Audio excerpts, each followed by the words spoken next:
ആ കൊച്ചിനെ ശ്രദ്ധിച്ചോ? ഞാൻ കുറച്ചേരായിട്ട് അവനെ നോക്കുമായിരുന്നു. നമുക്കെന്നെ മേടിച്ചു കൊടുത്താലോ? ആടാ, മേടിച്ചു കൊടുക്കാടാ.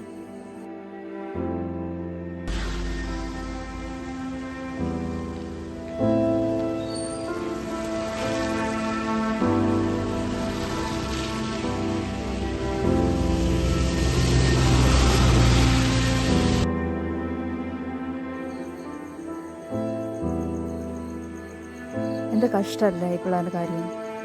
ഇവരെ കാണുമ്പോൾ ഞാൻ ആലോചിക്കും, നമ്മൾ ചെയ്യുന്ന പരിപാടി എത്ര നല്ലതാണ്. എത്ര പേർക്ക് അവരുടെ പ്രശ്നങ്ങളെക്കുറിച്ച് അറിയാൻ പറ്റുന്നു.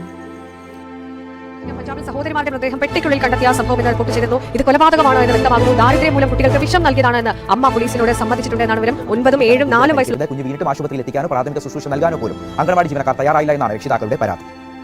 And lack of supplies has pushed this central hospital to the brink. Children are the most affected by malnutrition. In the journal, JAMA Pediatrics suggests increased levels of fluoride exposure during pregnancy are associated with declines of IQ in children. Previous research shows similar findings in studies of